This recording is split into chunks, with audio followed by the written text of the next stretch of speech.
tắm thom về chứ.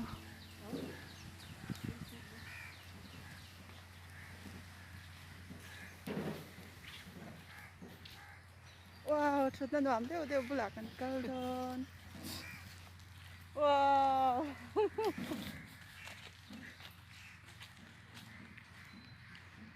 Cháu ác về cái bộ ăn xàm đều chia ya. Ngày ôm.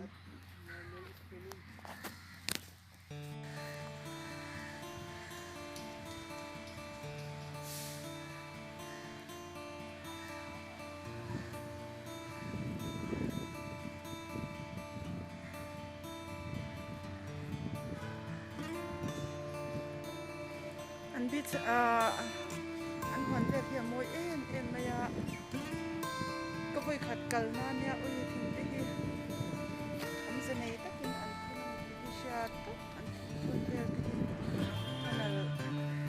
anh làm đắng đài tất ni hi sát chả là vắt lại tôi này anh đi ra đi lại chân về thì tôi vắt lại làm không mà chặt tất lâu làm nha mà thì tôi làm thì là tôi làm bằng không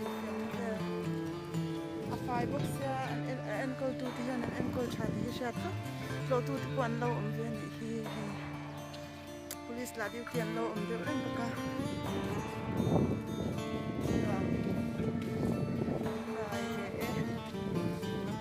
mình sống cho nó hẳn cả đi chân thì lạc về dễ thì cái đồ chuyện xe clear tu te cái channel mình anh sắp tu te chung ăn cái lô mà